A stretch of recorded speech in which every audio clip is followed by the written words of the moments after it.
पूछते हैं। अब तो संतों का हृदय सरल होता है, कोमल होता है। ऐसे में महाराज उसको दुखी देखकर मेरा मन भी द्रवित हो गया। मैं उसके पास फिर मैंने सोचा केवल देवियों का ही समुदाय बैठा हुआ है, सो पुरुष वर्ग दिख नहीं रहे। मैं अब उनके बीच में जाकर कहूं, देवी जी क्यों रो रही हो, क्या कष्ट है? और कहीं उन्होंने उल्टा सीधा जवाब दे दिया कि ऐ बाबा तुम अपना काम करो, तुमसे क्या मतलब। माताएं जब आपस में बात करती हैं तो 1 मिनट में उनके आंसू बहने लगे और सो अगले ही मिनट में मुस्कुराने लग जावे। अब तो हम बाबा वैरागियों को बिना बुलाए बिना मतलब के जाना नहीं चाहिए। इसलिए मैं पास तक तो गया परंतु प्रश्न करने का साहस नहीं हुआ। फिर तो लौट पड़ा। जब उस देवी ने मुझे देखा तो तुरंत आवाज आई और कहा, कहां भाग रहे हो भगवान, 1 मिनट रुकिए तो सही। आप जैसे संतों का तो दर्शन मात्र से ही जीवन के पाप ताप संताप नष्ट हो जाते हैं। मेरे तो ना जाने किस जन्म के भाग्य उदय हुए हैं जिससे आप जैसे संतों का दर्शन प्राप्त हुआ। हमें बुलाया तो हम उस देवी के पास गए। हमने पूछा, काशित त्वम, देवी कौन है आप? कामिमो, ये जो दोनों बुढ़े पड़े हैं कौन है तुम्हारे, क्या लगते हैं?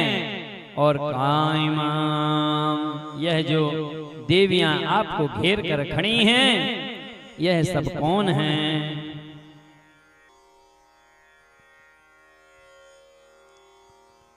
वद देवी सविस्तारम स्वस्य दुःखस्य कारणम, तुम्हारे दुख का कारण क्या है विस्तार से हमें बताओ। जब मैंने उस देवी के प्रति सहानुभूति दिखाई तो उसने अपना पूरा परिचय दे दिया।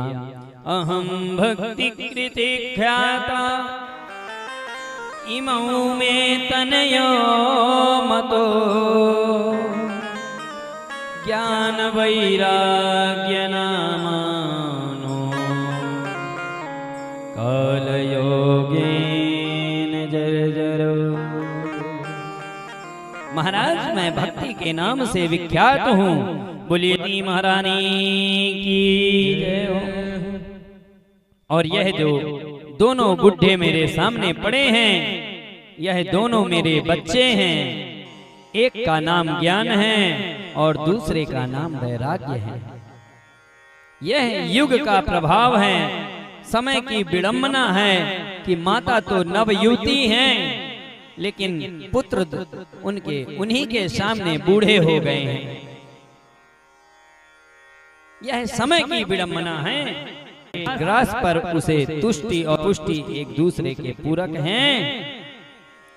क्षुधा निवृत्ति की भी प्राप्ति होती है, भूख भी मिटेगी और पेट भी भरेगा और इंद्रियों में बल भी आएगा।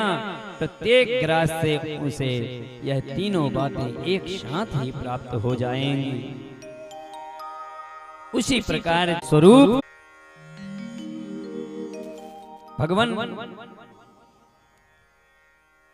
स्वरूप के प्रेम होता है, भगवान के स्वरूप का ज्ञान होता है तो यह संसार की आसक्ति अपने आप छूटती चली जाएगी, सहज वैराग्य हो जाएगा। यह क्रियाएं अलग अलग नहीं हैं।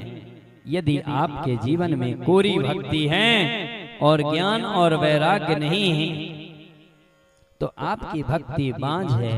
ज्ञान वैराग्य के बिना भक्ति अपूर्ण है।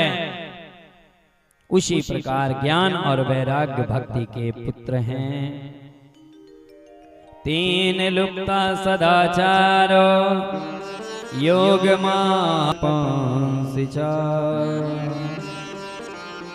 भक्ति मैया ने भी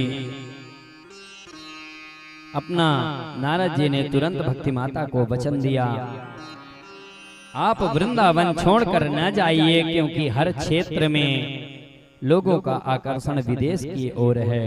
संतों को भी जब तक 2-4 देशों का परिभ्रमण ना हो जाए तब तक संतत्व की प्राप्ति नहीं होती। हम भारतवासियों की दृष्टि ही कुछ ऐसी बन गई है, जब विदेशों में प्रामाणिक रूप से उनका प्रचार प्रसार हो जाता है तब भारतीयों की दृष्टि पर उन पर पड़ ही जाती है। भक्ति मैया ने तो यही बात कही है। तब नारद जी ने कहा, माता जी ऐसा मत कीजिए।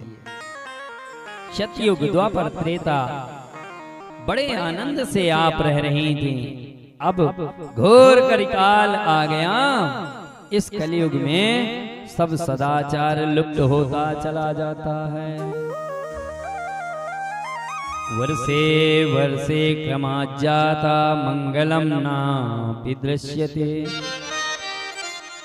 बुद्धिमान वही है जो धैर्य पूर्वक अपने नियमों का पालन करता रहे, और अभी तक तो फिर भी बहुत कुछ मंगल दिखाई देता है।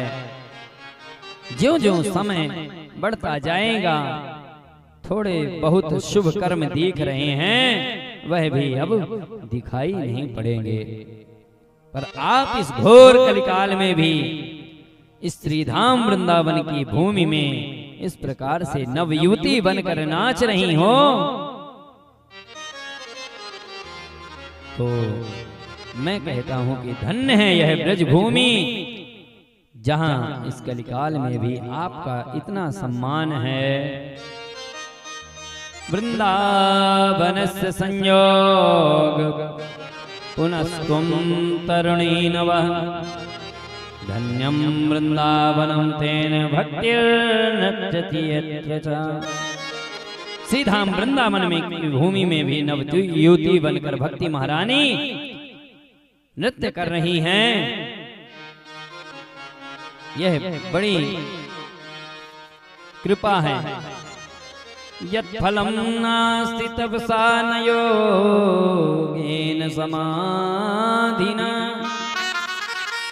तत्फलं लभते सम्यक् कलौ केशव कीर्तना।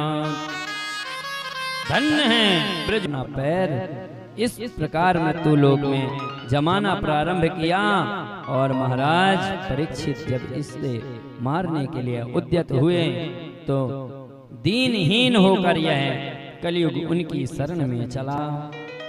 महाराज परीक्षित तो परम वैष्णव थे। इस कलयुग में असंख्य दोष होने के साथ साथ एक बहुत बढ़िया गुण उन्हें दिखाई दिया, इसलिए परीक्षित इसे छोड़ दिए। कलयुग केवल हरि गुण गाहा, हो कलयुग केवल हरि गुण गावा।